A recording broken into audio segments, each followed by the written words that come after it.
Hello. Oh, hi. Oh, hi. How's it going? It's Thursday, June 18th, 2026, and welcome to episode 134 of the Driving Forward podcast. Whether you're joining us live or listening to one of our 18 platforms, including Reefs Across America Radio, where we broadcast every Tuesday from 4 to 5 p.m. Central Time, we appreciate your support.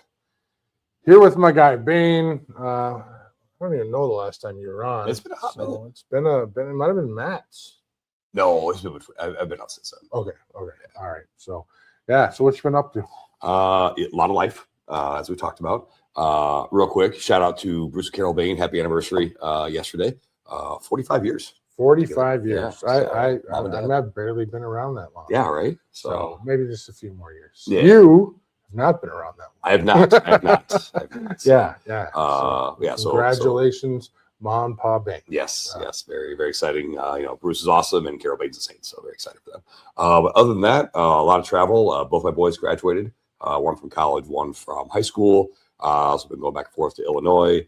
Nolan is now fully done with high school stuff. He did his last powerlifting meet. Now getting ready for his first invite-only meet, which is very exciting. So got that stuff going on. Dakota and I just got back from Maine. We went up there. I'd never been to Maine before. Ate a lot of lobster. Drank a lot of beer. A lot of good beer up there. A lot of good lobster up There's a lot of good lobster. Keep bringing it in too. Yeah, I'm saying it's like it just replenishes itself. Yeah, so it's awesome. So it's just cheap.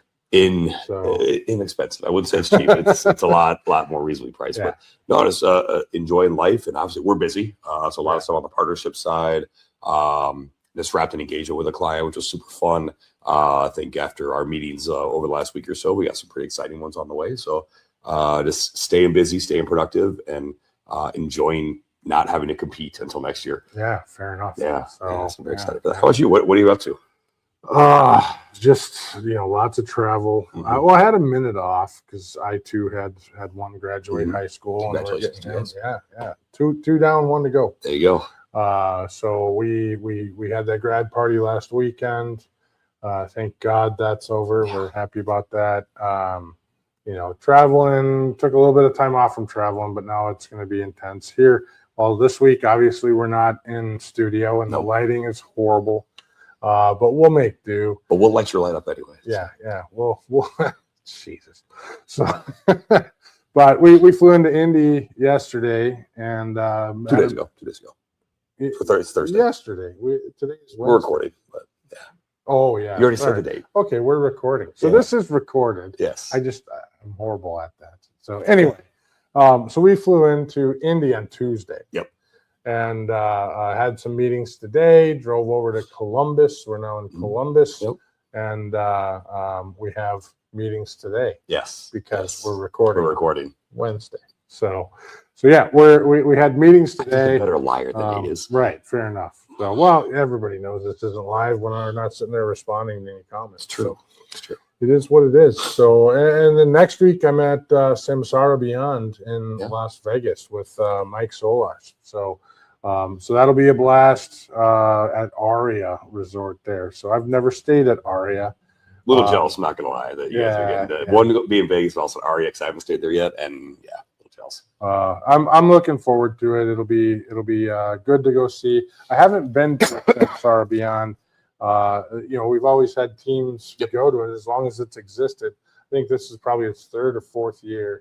And so this is my first year at Samsara Beyond. Really interested in what Samsara is doing outside of Class 8 trucking. So they've been doing a lot. So it should be a really good show. Lots of meetings on the maintenance platform, related to any sort of vehicles. So that maintenance platform applies to really anything, but lots of meetings surrounding that. So I'll be in Vegas Tuesday through Friday next week. So lots of other stuff coming up. Got a refrigerated conference, TCA refrigerated, middle of July. That is in Nashville. So Susan and I will be there. Have a speaking engagement at that one.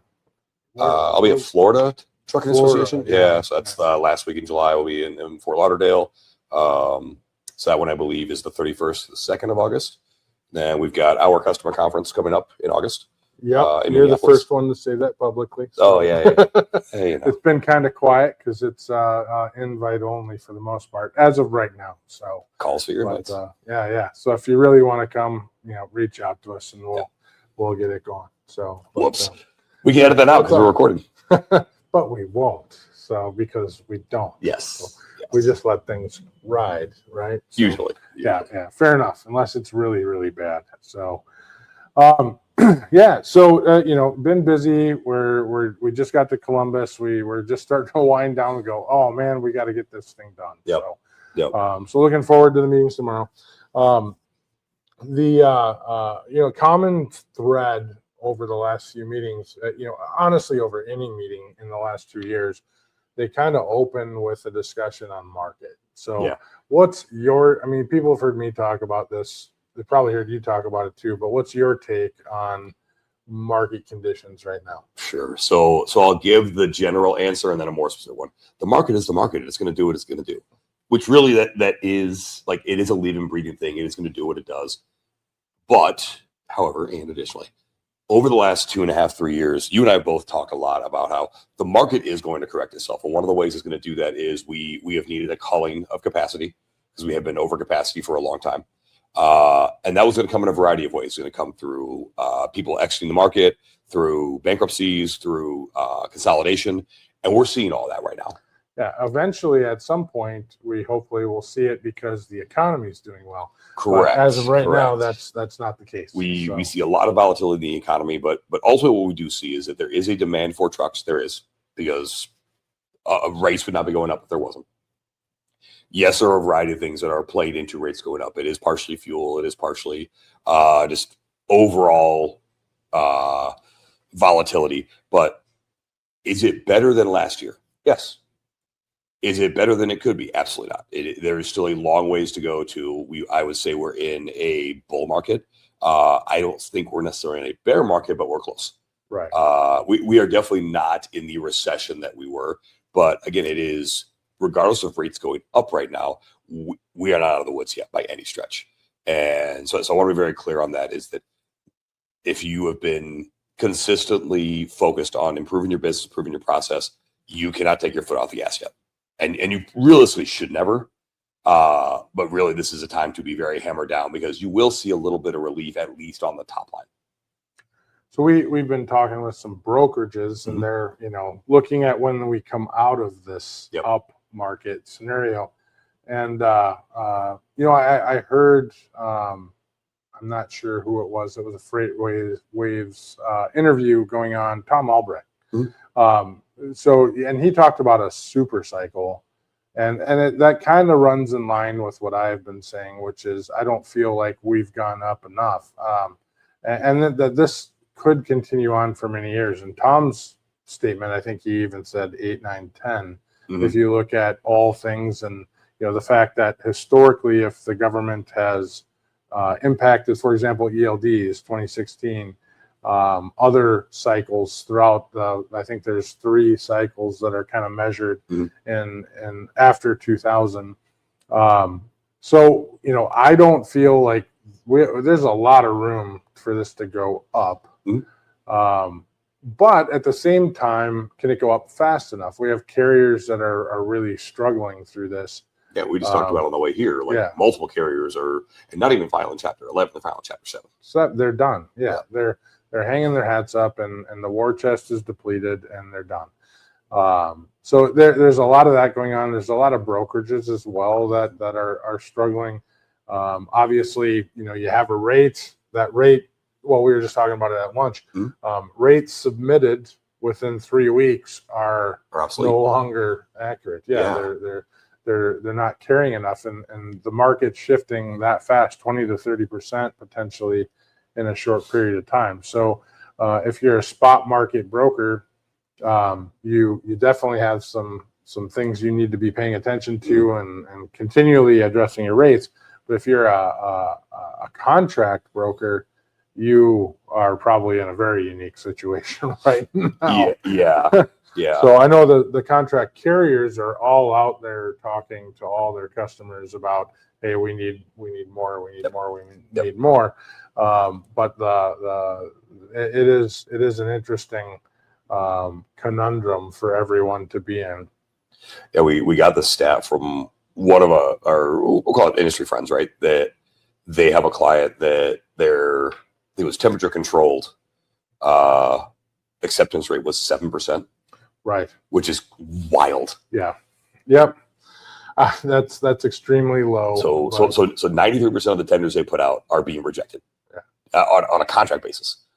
And ultimately, when it comes down, I mean, so if you're rejecting that, but you'd have to have a lot of carriers. So I mean, You would. if you're as a business, as a shipper, you're going to need to have a substantial amount of trucks to be able to handle a 7% rejection rate.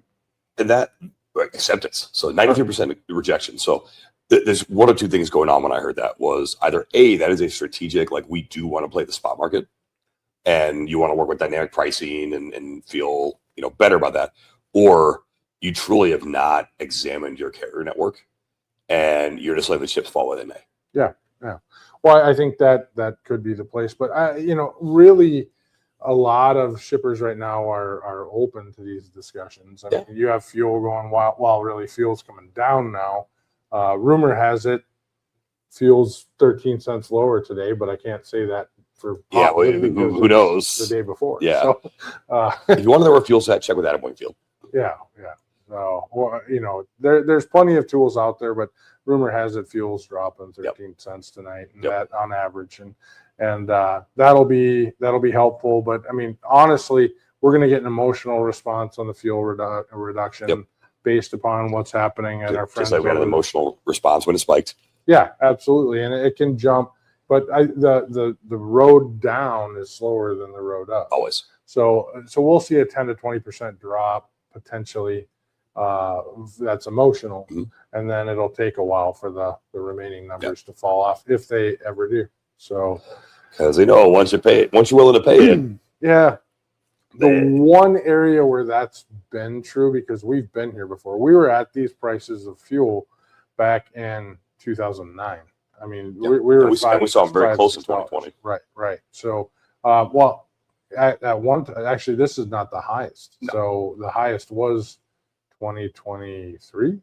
So I'm just pulling that off the top of my head. Yeah. So, if anybody wants to correct me on that, drop it in the comment. But I think it's 2023 was the highest, but it just spiked for a little bit. Yeah. So it didn't stay there. So, but either way, I mean, everybody's going to welcome any sort of drop when it comes to fuel. So, right. So we have carriers struggling. We have, the brokers struggling. We have people kind of falling off that capacity, either exiting the market. The real question is, does the capacity actually exit the market, or does all those drivers just shift to another company? Right. And I think that's one of the things to look at, because you certainly are going to have people that are shifting to a different company, because if you're a professional driver, you typically still want to drive. Right. And the question is, are you staying in that Class 8 freight industry? That is a big question. That was always something that we'd look at when you had like domestic drilling. When it goes up, you see a lot of guys will leave to go to that because they make a lot of money in the oil fields.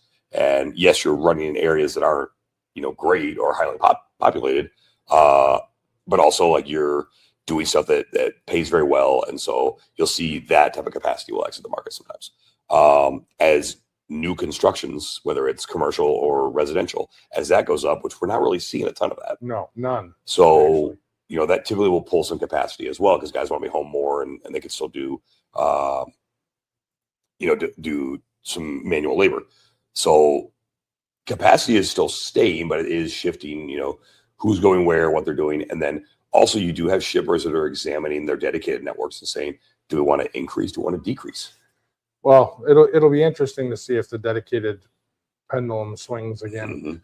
Anytime you go to a carrier network or carrier market, we see more dedicated, more static freight appear, those type of things. And, I don't think we're that far down the road here where we're going to see everybody flip on end, but it is possible. Same thing with private fleets. If this ends up being an extended period, we're going to see private fleets beef up. Oh, yeah. And you'll see those dynamic lanes and routes go away, and they'll stay a lot more static, and they'll keep, to your point, they'll grow the private fleets, grow the dedicated fleets. So if we're struggling, I mean, if we're out, carriers, brokers, heck, even freight tech, if anyone's struggling, there's plenty of freight tech struggling right now that I'm aware of too. So either you're making it or you're not. So we I don't know if we're going to go down that route today, because you and I started this discussion last night, and it's, you go in that cycle of like that 2016 to 2019, where like if you had a freight tech idea, people were cutting you checks. Yeah. Pre-rev, like they were cutting you checks. Then you get to that 2022 to basically 2025, like you had to have some revenue to, get to that, at least a Series B. Right. Now, like, you not only have to have revenue, you have to show some like solid MRR before anyone's even going to cut you a Series A. Unless you have a crazy good idea. Correct. But I don't know about Series A, but definitely Series B. And you have to have a product that is interesting. Yeah. So that has legs. We're not seeing everything. And just AI does not mean you have legs. Right. And to be honest, I mean, more conversations lately with customers on AI products. Just get rid of the AI in your name.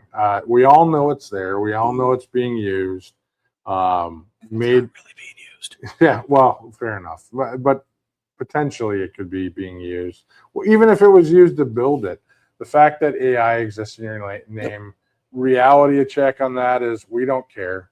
We're more interested in what the solution does. Yep. So we are interested in security and a variety of other things that are associated with potentially AI, but we're going to ask those questions regardless of what product you're bringing forward and how it was built and what it's being used for. I think it's just a general standard. So, but if you have an AI product and you have a good potential, you might get, your funding that way if that's the route you're taking. If you are Series B, I think you're right. You got to show that you're starting to actually have some run rate in your business and that you have a road to profitability. Yep. So you can mature. So, and not everybody's that way. If you still have that great idea, you can still build that out. So yeah, I mean, we can run down that road for quite a while, but there's a number of solutions that are popping up. A lot of bootstrap solutions right now too. Yes. So there are quite a few things out there, but there's a lot of folks struggling as well. And so if they are struggling, what's some thoughts about what you should do about that? So a couple things. One, new sales, new pipeline cures everything. Yeah, I mean, sales cures all problems. Good sales. Yes, but new pipeline is the start of that. So like go fill the pipeline. If you're looking at the same leads you saw 3 weeks ago, go get new ones. And what do I mean by that? Go to a networking event. You not have to go spend $2,500 on a conference to go get a new lead. Go to a networking event. Go have a couple of drinks with somebody. You can do the LinkedIn thing. I think folks are getting a little played out with that. You think? Yeah. So like, but here's the thing: you can still utilize those social media networks. Just don't be sliding everybody's DMs. Promote the products. Tell the story. If you have a good idea, tell the story of your idea. Where did it come from? Why is it solving a problem? How does it solve a problem? And find the people that are going to champion you. Like, yes, you can talk about your product. Find the customers, the people that have believed in you early to talk about your product as well. But also, what does that do? That fills the pipeline and it gives you more opportunities, gets you more bats. No different than Major League Baseball. If you can bat 300 in this space, but you're doing it with 1,000 leads, 300 new customers, you will be all right. We were just talking about lead gen on the way here from Indy to Columbus, and there was an industry friend that was on a call, and he's been a salesperson for a long time. But we were talking about automated lead gen and how there may be some burnout on the receiving end of that. And I know personally I have that. So I pay somebody to manage my email. I also audit it above and beyond that. And I get 25 phone calls a day about business funding. And all of those are... It's good that everyone's got money for you, though. Yeah. That's great at today's interest rates. So Right, which at least that didn't go up. Yeah, right. Not yet, anyway. So not yet. Yeah, we'll see if it can go down, but that's unlikely now. But so as you're approaching, you're filling that pipeline, refreshing that pipeline. Remember that it doesn't hurt to do that automated reach out to whatever, pick your tool, but it doesn't hurt to do that. But be sure that you understand your customer base. Mhm. So if you're working with mid-market and enterprise level organizations, reaching out via those avenues may not be your best path. Making a phone call, approaching people that you know, or the people that you know the people that you want to reach out to. So go to the second degree of separation. But you really any knowledgeable salesperson is going to know a lot of these things. But I think I'm not sure solutions out there today fully realize how painful some of these solicitations are becoming. Well, I think the solicitations are very much geared to essentially a B2C type of transaction. There's nothing wrong with that. Like, listen, I get these, whether it is for GLCS, for logistics overall, for strongest man logistics. I get these things all the time. And I know you do too, for, you've got multiple irons on the fire. And so, like, yeah, is it great that you're looking at them right now? Yeah. I mean, these are just phone call ones. I mean, they're ones that are deleted, but right. Yeah, I mean, it's crazy. And also, like, what people want me to feel special. Also, if you look at this, I like to feel special. Yeah. And you're very special. But also, like, think of the folks that you have actually purchased from, whether you went in and you were going to buy no matter what, or they showed you a solution you didn't even realize you needed, and it is legitimately helped you. Think of that sales experience. That is a sales experience you are looking to provide for your customer. And ultimately, this is my feeling, AI is not going to do that yet because you haven't done it yet. AI is as good as your process. And if your process isn't filling the pipeline, AI is not going to do it either. 100%. So when you said earlier, what's what's the first thing you do, which is sell, right? Yeah. And double down on sales. It never hurts. Good sales solve most. Go tell the story, baby. So that's not even if you're freight tech. That's really that's everybody. And you can't sell enough. I mean, if you have 100 trucks, if you have 500 trucks, whatever the case may be, you always got to be looking at replacing your worst freight and possibly using this as a period of time to grow. There's a few of our customers and a few folks that we know that have gone out and bought some trucks here, and they're starting to take delivery on them, and they're netting out. So they're actually growing, but it never hurts to sell over your least performing customer. And if you can't identify what your least performing customer is, then you probably have to look at it from a more technical and process standpoint. So I would say, second in line to sales is looking directly at the ownership, right? Yep. The ownership and the leaders of your organization, and ensuring that they're really taking the right steps, that you're doing the right thing, that, you might have some hard decisions and you might have some easy decisions. But hard decisions, even if the market is going up right now and things feel a little bit better, those hard decisions shouldn't be delayed because it's a little easier right now. You should make those hard decisions, whether that's shuffling staff, which, we don't want to ever let anybody go. But if that's shuffling staff or reapplying staff or looking and evaluating technology, all of those things are good reflections of what you need to really do as a leader. Taking a look at your roles and responsibilities that report to you, should those be adjusted? Are those people in the right roles? Do you need to move them around in your organization? Whatever the case may be, all of that impacts the bottom line exponentially. Yeah. So yeah, absolutely does.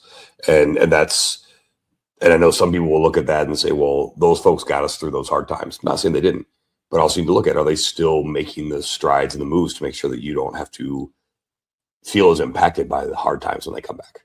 Because it's not a question of if, it's when. Absolutely.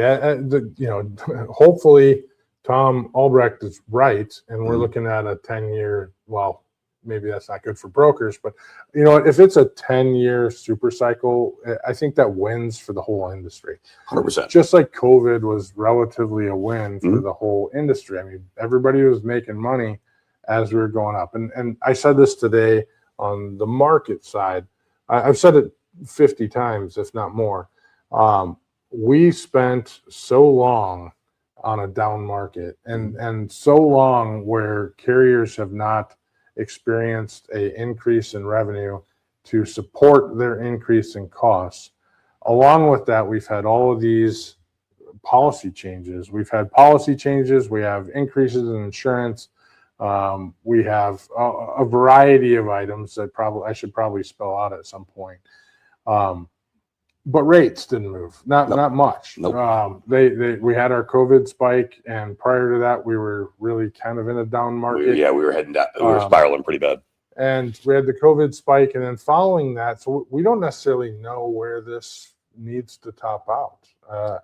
You know, carriers are running really lean, probably too lean in some cases. You know, there's a lot of deferred maintenance. There's a lot of deferred purchasing. Companies that were on 3-year cycles for equipment for trucks are now at 5, 6, or 7. You know, some companies had to refinance their equipment, and that all needs to be repaired. You know, if it doesn't get repaired, any sort of major impact to the industry is going to be really, really ugly. And I think you're seeing that right now, especially with, like, you know, we had DOT Blitz Week a few weeks ago, and they talked about they had a 22% out of service rate for that, which was, so that means 1 in every 5 trucks that was on the road was not necessarily roadworthy for some reason.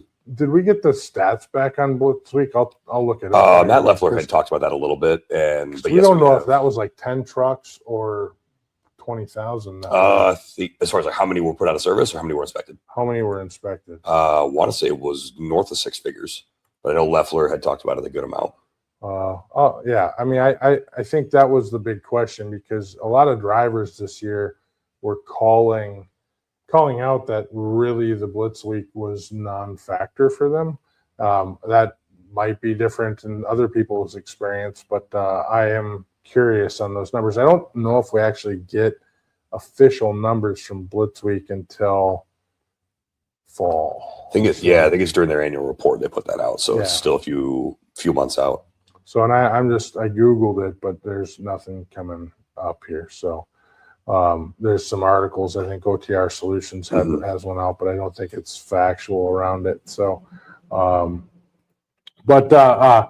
so, you know, it all kind of rolls back like we talked about with the market. So we've talked about or doubling down on sales, which frankly you should always double down on sales. We've talked about evaluating yourself. Now, how about people? You had thrown that. Yeah, we talked about this a little bit. I kind of talk about people, but we talked about this before the show. So you've got, people talk a lot about the driver population and that it's an aging population. It's no different really when it comes to trucking, logistics, and transportation leadership. And this isn't a bad thing. Like that, this is the cycle of life. People get older. And so as that happens, and as people age and begin to age out of the industry, we are seeing that cycle now where I would say, like, you and I are kind of at that weird cutoff of like, we're technically part of separate generations of leadership. And even though we're only separated by a few years of life. And so really, like, my generation is now on the come up into not only those director level, but also those VP, EVP, and into the executive roles in much more en masse. And so what you've got is this very interesting process of succession where you need to identify those people. You need to have a knowledge transfer process. And then so that, again, how do you take, 30, 40 years of experience, put that into somebody who is, certainly been in the industry for a while, but not as long. But then also, how do you start to incorporate the evaluation and the integration of technology and, some of these lean processes, which if you look at 40 years ago, were simply not in place. It wasn't a factor you had to have as a leader. Right. Well, at the level that it is now. And you're doing more with less today. And that's something that we've never done to this level before, the amount of work that's being processed through an individual. And that's only going to get larger, more voluminous over time. So that transition is a big transition. Yeah. So, and if you are not evaluating that for your business, that is something you need to start yesterday. 100%. So I do have the CVSA numbers here. Okay. Yeah. We've got 38,926 total inspections. Okay. Of that, there was 25,000 carriers.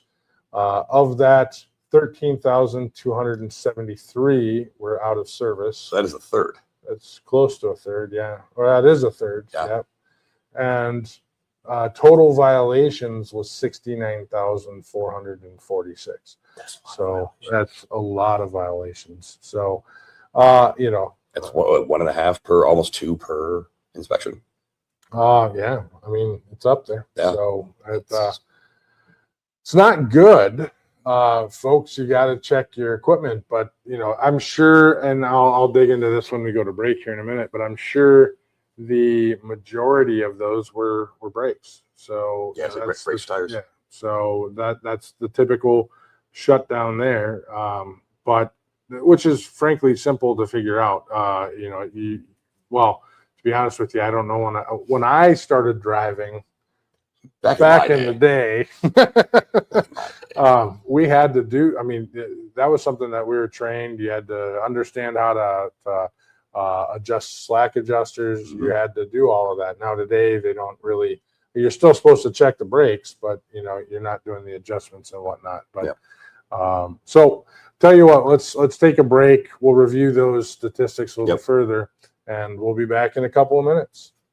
If your fleet's downtime looks like chaos, you're missing out on GLCS. In the time-critical world of trucking and logistics, every minute counts. Meet GLCS, your expert partner in managed IT and technology services. We integrate seamlessly with your team, bringing seasoned IT professionals with deep trucking and logistics expertise. Imagine your software updates running smoothly, complex issues resolved quickly, and operations humming with efficiency. GLCS has your back. Our support doesn't just fix problems, it prevents them with our industry connections and proactive approach. We keep your trucks rolling and your brokers working. Think of us as the added resource your company needs to unleash its full potential. Visit glcs.net today and keep your business driving forward. GLCS, where efficiency meets expertise.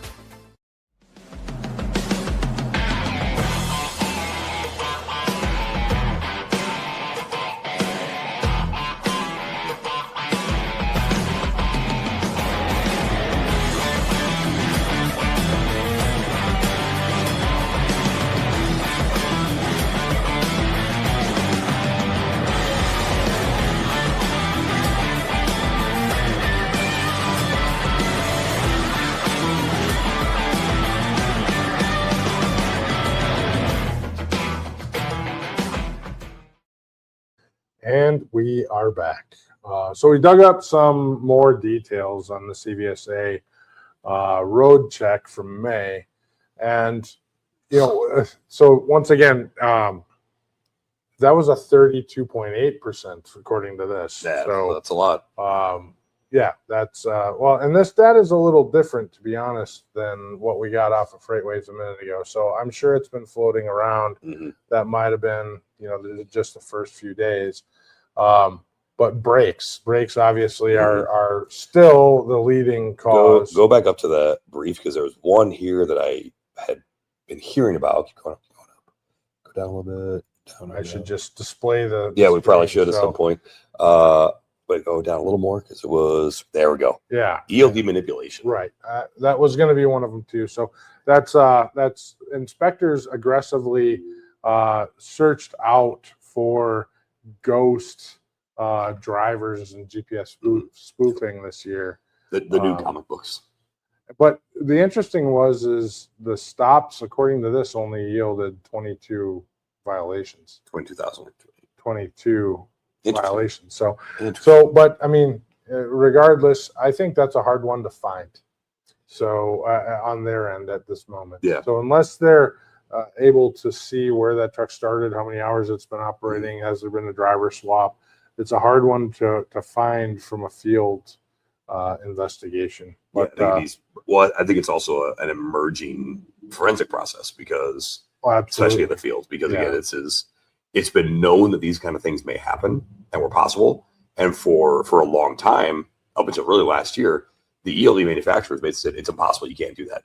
And then as more and more of this fraud has been exposed, it's not only very much, yes, it is possible. It is happening. It is happening a lot more than you realize. Right. Oh, I think it happens far more than we realize, unfortunately. From the data we're starting to see. Much like the fraud in general. Right. This has been happening for way longer than anyone gave credit for.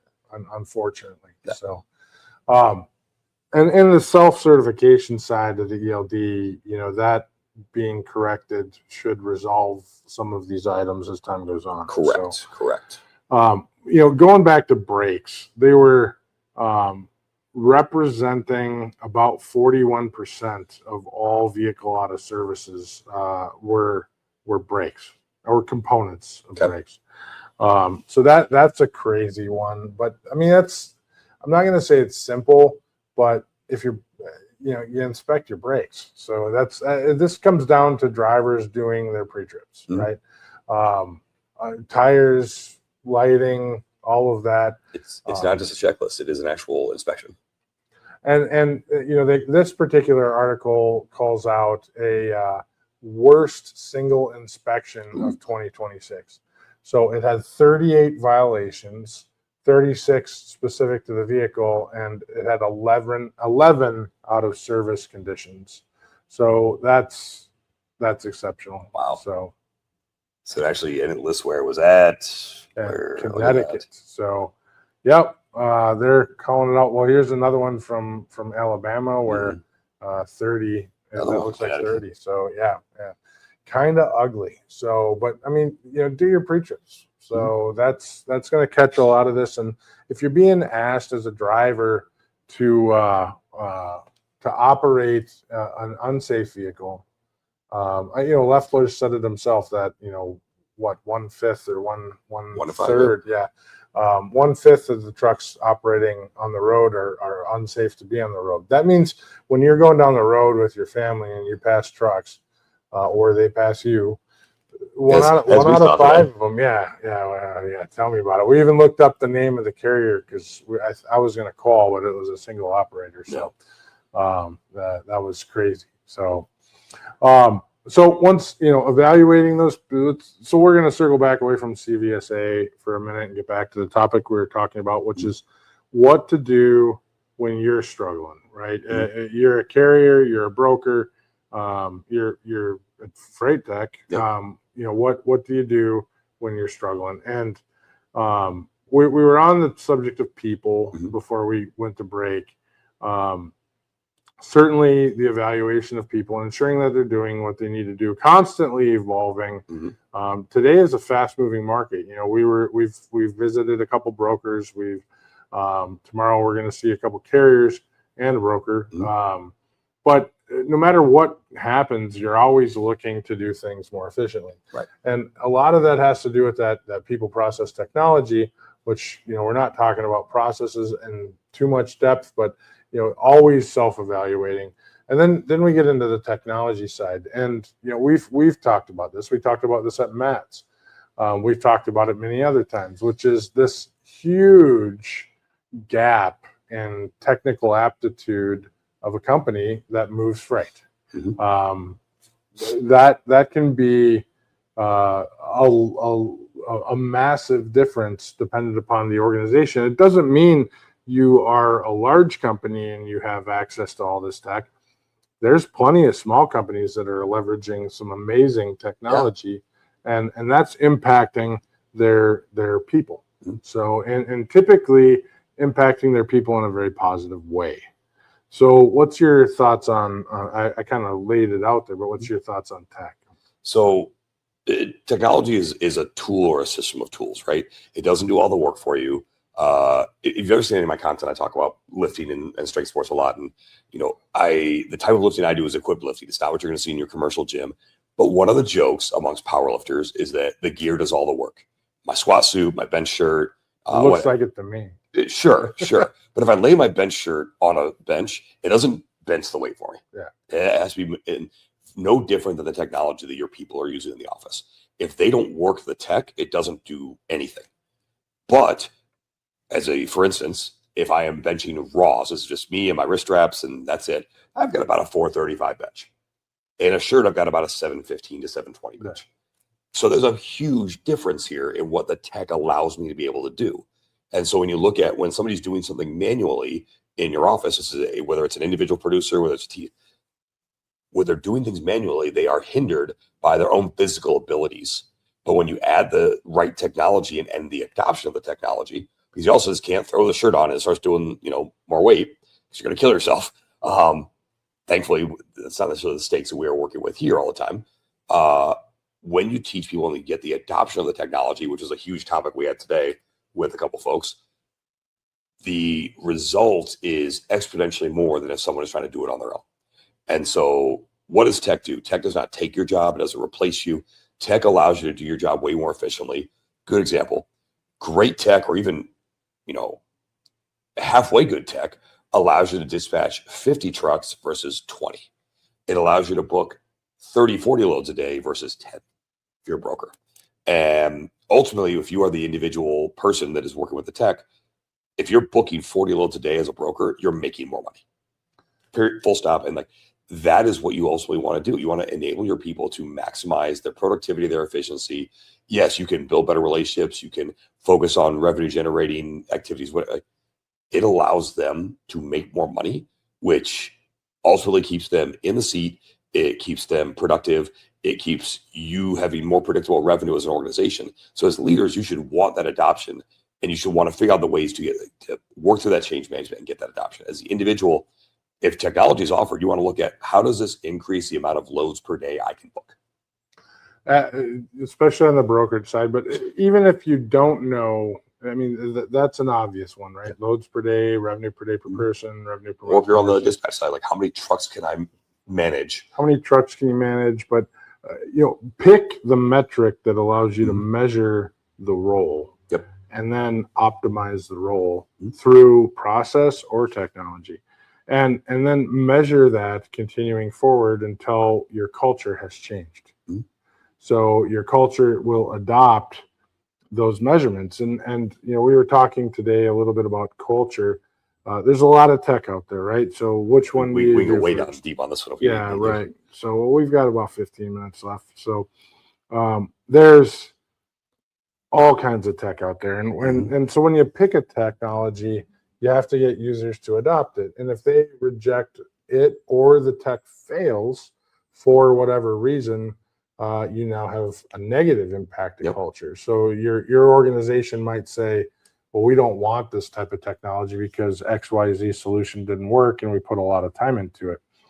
Well, that stinks. But that's ultimately why you have to spend all your time and diligence in selecting the right products. And then ensure that you have all the right people to put those products into place. So whether that's using the vendor that you're purchasing it from, using your own staff that you have designed to implement, or a third party, you end up needing those roles to ensure. Now, the more complex of a product you're looking or change that you're looking to make within your organization, the more invested you need to be in the infrastructure to be able to implement. So, and that's something that I think a lot of people miss out on. I'm just going to use Claude. I'm just going to roll this stuff out. This is an easy product that really doesn't look like it's that advanced. But when you ultimately end up rolling it out, you find out it does impact, potentially every order, every person that touches an order, and that becomes far more complex than anyone ever expected. So, and the cleanup can be even more brutal than the implementation. Well, the ultimate fail can be expensive because products typically aren't cheap, and we've seen some very advanced products not make it in the tune of 7 figures, and just not get deployed appropriately at organizations. And we come in and talk and say, well, why were you doing it that particular way?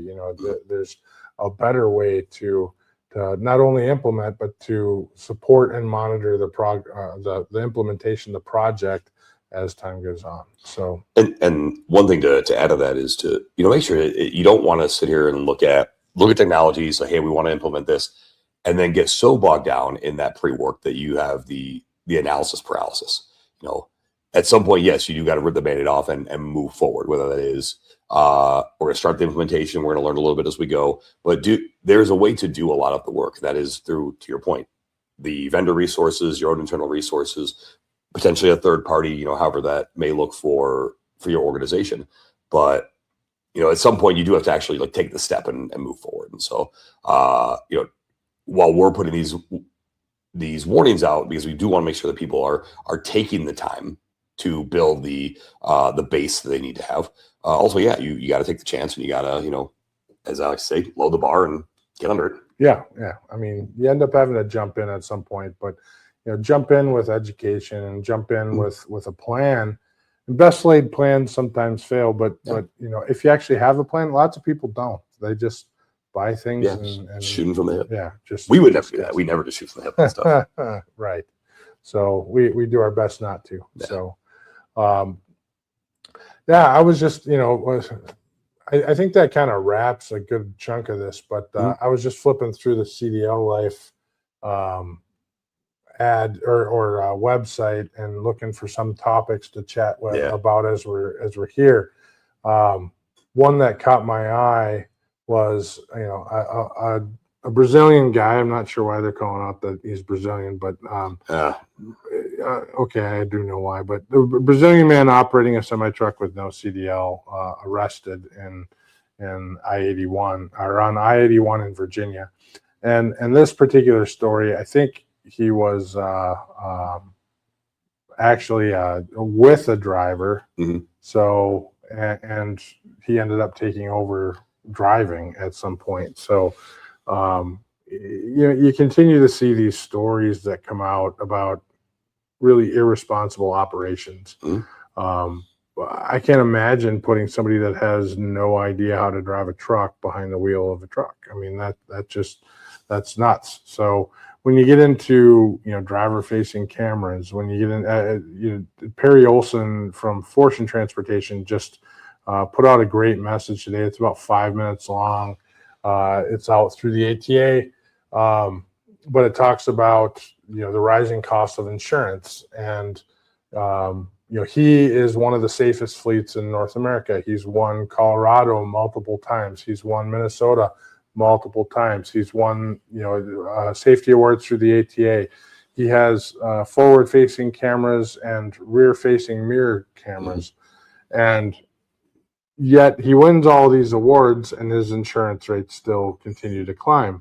And it's unfortunately scenarios like this. This truck likely had insurance, but in other cases we might experience something where that truck was involved in an accident, and that's wild. Another great example is the Mack recall, Mack and Volvo recall for wheel detachment risk. Yikes. So yeah, that doesn't sound pleasant. No. So I actually had a driver.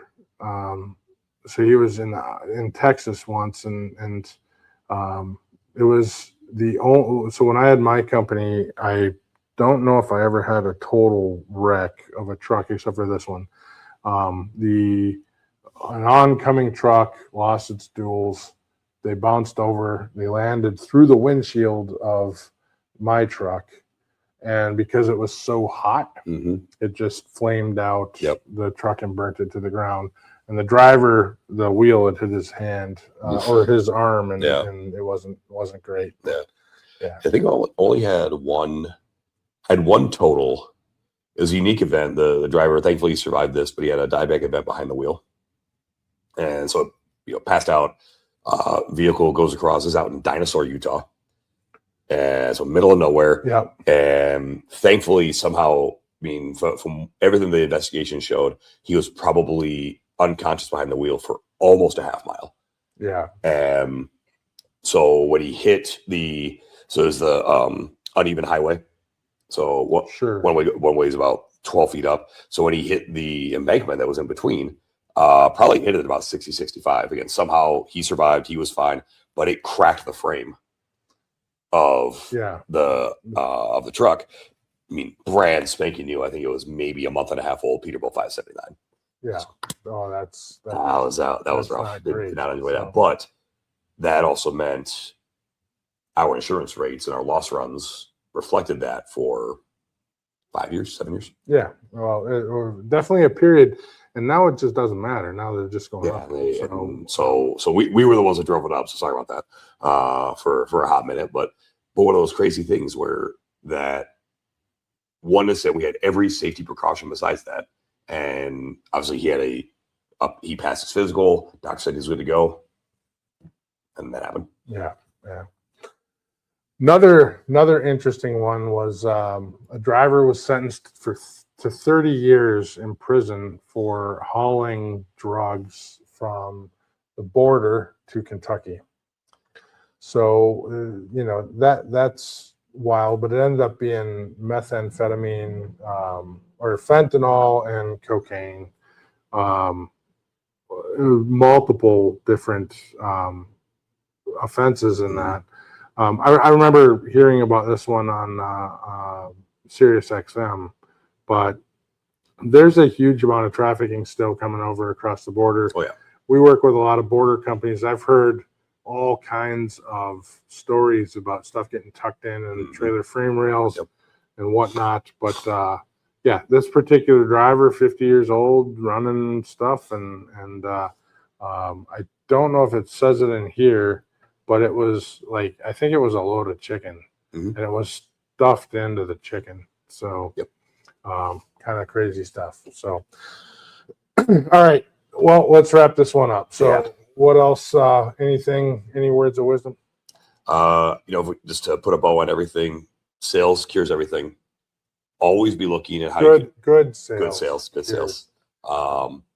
Good sales cures everything. Always be evaluating how you can invest in your people, whether that is technology, education, upskilling. But again, evaluate to make sure you have the right butts in the seats. The people that got you from 0 to 1 may not be the ones who get you from 1 to 100, and so you have to evaluate that. But again, look for ways that you can.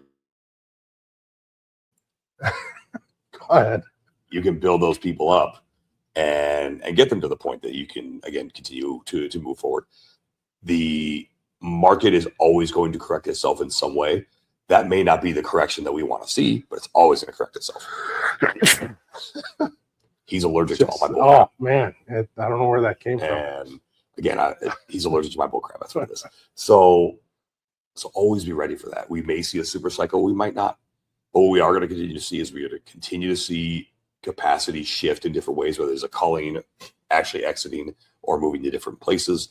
And so you should always not only be talking to new prospects, but always be talking to your customers. You may need to resell your customer 100 times before you can have any sense of reliability that business is going to be there, and it's never truly always going to be there.